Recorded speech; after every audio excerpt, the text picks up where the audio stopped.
get this. Yeah, you know what I'm saying? That's a fact. You said you spent $50K on personal development. What's the importance of that personal development, right? Because I think, I get it, and that's because I'm listening to people like you all the time. But some of my peers, I'm like, yeah, they'll look at like a ticket for InvestFest, and they'll say, what, $295 or this much? That ain't enough, right? And they'll look at tickets to get into certain spaces and certain rooms, and they're like, what? I would never pay that. Why is it so expensive? But they'll have $300 sneakers, yeah, or $500 headband, or yeah. You know what I'm saying? So what is honestly happening in these rooms, or what is honestly going on? Like, why is personal development and investing that much money so important? And what is the value that you're getting out of that? Here's the thing. When you're doing personal development, it's I say this all the time. It's like a GPS, right? Like I'm all the way out here in New York, right? It's a 4-hour drive. Now I know if I really wanted to get out here, right, I can just drive up north, right? But instead, what am I going to do? I'm going to take a shortcut. I'm not trying to take 2 or 3 days to get here. I'm not trying to go the wrong way. I'm not trying to be calling you and say, hey, I'm lost. You know what I'm saying? That time loss is money loss, right? So personal development is basically like a GPS, because you don't want to wait 5 years to really start making the money. So basically what's inside of these rooms, right, when you actually pay for this information, you're paying for, hey, this is what I did that caused me to lose $50,000 in this month.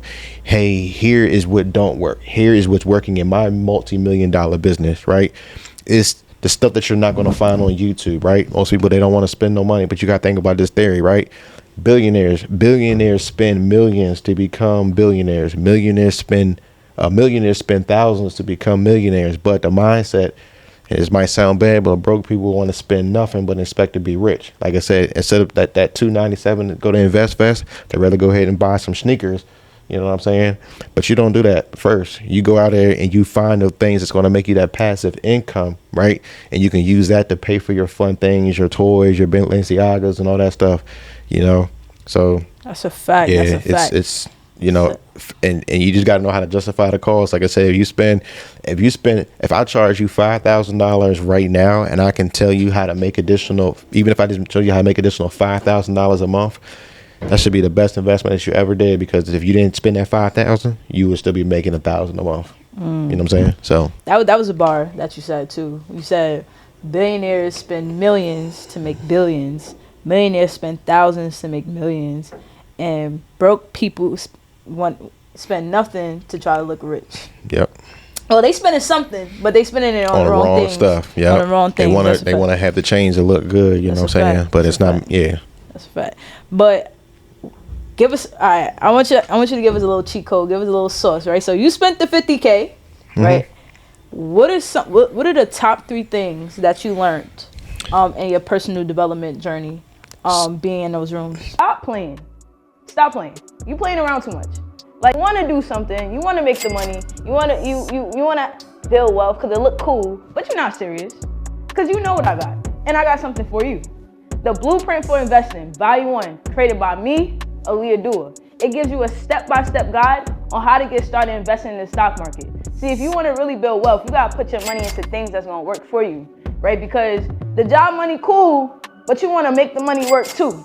Right, so it's going to give you a step-by-step guide, investing tools, the apps to use, everything. And the best part is, I know you don't like to read, so I only made it 28 pages. That's it, right? 28 pages, and you getting yourself some wealth of knowledge. So make sure y'all tune in, get your copy today, and go to financialrevolution.com. Let's get it, y'all. Back to the episode. So this is what I did for, like I said, I didn't go for credit. Like I said, I was already good on the credit game.